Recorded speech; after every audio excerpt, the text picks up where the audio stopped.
नमस्कार। आज हम बाइपोलर डिसऑर्डर पर थोड़ी गहराई से बात करेंगे।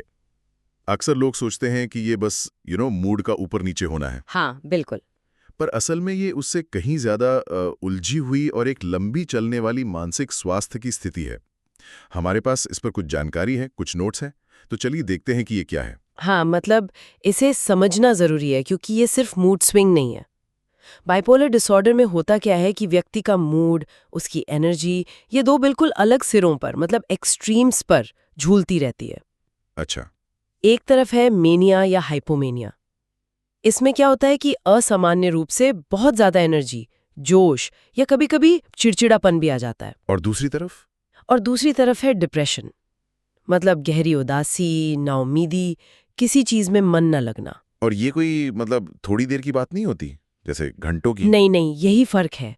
ये जो बदलाव है ये कई दिनों तक, हफ्तों तक या कभी-कभी महीनों तक भी रह सकते हैं। बाप रे। हाँ, और इसका असर सिर्फ मूड पर नहीं पड़ता, व्यक्ति की सोच पर, उसके व्यवहार पर, नींद पर, उसकी सोशल लाइफ पर, सब पर बहुत गहरा असर पड़ता है। हाँ, जैसे वो एक उदाहरण था हमारे नोट्स में, एक यंग प्रोफेशनल का।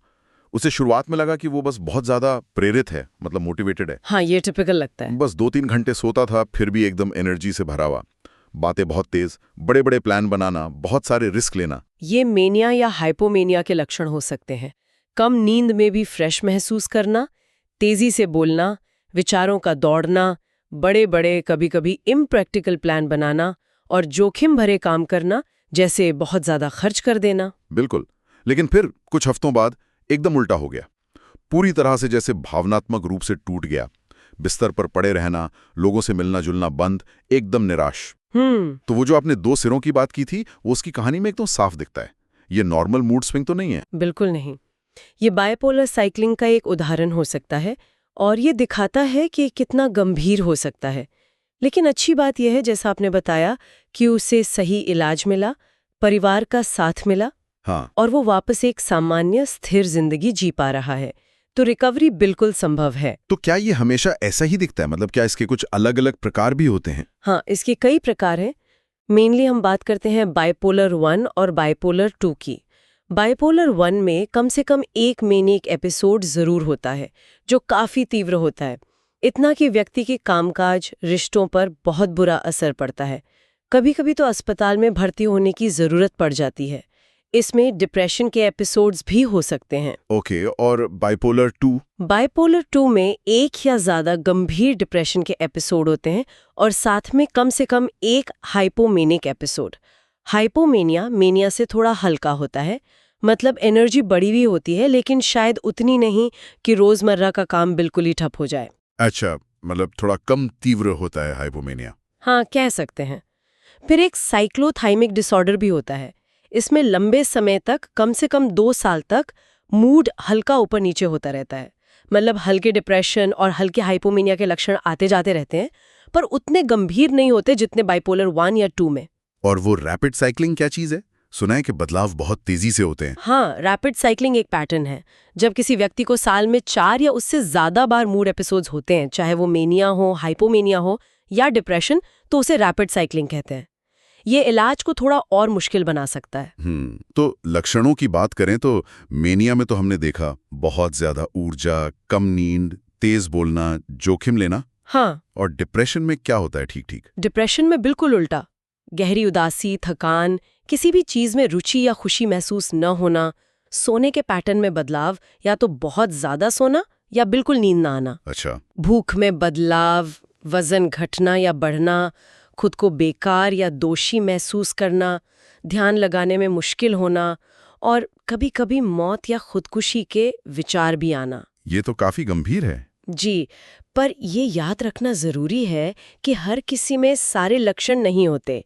पैटर्न देखना ज्यादा महत्वपूर्ण है। तो फिर इसका पता कैसे लगाते हो डॉक्टर? क्या कोई ब्लड टेस्ट वगैरह है? नहीं, इसका कोई एक सीधा ब्लड टेस्ट या ब्रेन स्कैन नहीं है जिससे ये पता चल जाए। निदान मतलब डायग्नोसिस एक अनुभवी मनोचिकित्सक या साइकाइट्रिस्ट करते हैं। वो व्यक्ति की पूरी मेडिकल हिस्ट्री देखते हैं, उसके लक्षणों के बारे में पूछते हैं, व्यवहार के पैटर्न को समझते हैं। परिवार से भी बात करते होंगे? हाँ, अक्सर परिवार के सदस्यों से भी बात की जाती है, क्योंकि वो व्यक्ति के व्यवहार में आए बदलावों को बता सकते हैं। और ये देखा जाता है कि इन लक्षणों का व्यक्ति की जिंदगी पर कितना असर पड़ रहा है। इसके कारण क्या होता है? मतलब ये होता क्यों है? इसके कोई एक कारण नहीं है। माना जाता है कि इसमें जेनेटिक्स, मतलब परिवार में अगर किसी को है तो रिस्क बढ़ जाता है, ब्रेन की केमिस्ट्री और स्ट्रक्चर में कुछ अंतर हो सकते हैं, और बाहरी चीजें जैसे कोई बड़ा तनाव या ट्रॉमा भी इसे ट्रिगर कर सकता है। तो ये कोई मतलब इंसान की गलती या कमजोरी नहीं है? बिल्कुल नहीं। ये समझना बहुत जरूरी है। ये कोई चारित्रिक दोष या विल पावर की कमी नहीं है, ये एक मेडिकल कंडीशन है, जैसे डायबिटीज या अस्थमा। और इलाज, क्या ये मैनेज हो सकता है? लोग ठीक हो सकते हैं? हाँ, बिल्कुल मैनेज हो सकता है। ठीक होने से ज्यादा हम इसे मैनेज करने की बात करते हैं, ताकि व्यक्ति एक स्थिर जीवन जी सके। इलाज में कई चीजें शामिल हैं। सबसे जरूरी है दवाएं, खासकर मूड स्टेबलाइजर्स। ये मूड के इन तेज उतार चढ़ावों को कंट्रोल करने में मदद करती हैं। दवाएं ना लेनी पड़ती हैं मतलब? हाँ, ज्यादातर मामलों में दवाएं जरूरी होती हैं और उन्हें डॉक्टर की सलाह से लगातार लेना होता है। इसके साथ साथ थेरेपी, जैसे कॉग्निटिव बिहेवियरल थेरेपी या सीबीटी, बहुत फायदेमंद होती है। वो कैसे मदद करती है? सीबीटी व्यक्ति को अपने मूड, विचारों और व्यवहार के पैटर्न को पहचानने और उन्हें मैनेज करने के तरीके सिखाती है। डिप्रेशन के नेगेटिव विचारों से या मेनिया के दौरान जोखिम भरे व्यवहार से निपटने में मदद करती है। और लाइफस्टाइल में बदलाव, वो भी जरूरी होंगे? बहुत ज्यादा। एक नियमित रूटीन रखना, खासकर सोने और जागने का समय तय करना, बहुत महत्वपूर्ण है। संतुलित डाइट लेना, रेगुलर एक्सरसाइज करना, और हाँ, शराब या दूसरी नशीली चीजों से दूर रहना बहुत जरूरी है, क्योंकि ये मूड को और बिगाड़ सकते हैं। तो मतलब एक पूरा पैकेज है इलाज का, दवा, थेरेपी, लाइफस्टाइल। सही कहा। और सबसे जरूरी है लगातार इलाज लेते रहना और डॉक्टर के संपर्क में रहना।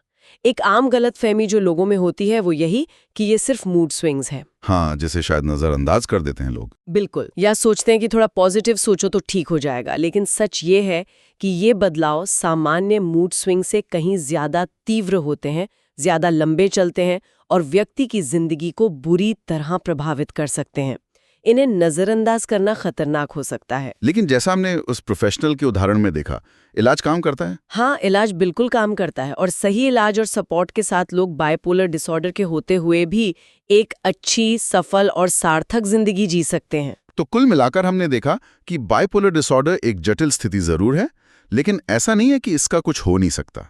इसे समझा जा सकता है, इसका इलाज है, और सही देखभाल, शुरुआती पहचान और लगातार मैनेजमेंट से सामान्य जीवन जीना संभव है। हमारे स्रोतों से भी यही बात निकल कर आती है। बिल्कुल। सबसे महत्वपूर्ण है कि व्यक्ति खुद और उसके अपने इन मूड के पैटर्न को समझे, मदद लेने में हिचकिचाए नहीं। एक स्थिर रूटीन बनाना, पारिवारिक और सामाजिक सपोर्ट बनाए रखना, ये सब बहुत जरूरी हैं। ये सिर्फ उस व्यक्ति के लिए नहीं बल्कि उसके पूरे परिवार और समाज के लिए महत्वपूर्ण है। सही कहा। आखिर में श्रोताओं के लिए एक सोचने वाली बात छोड़ना चाहूंगी।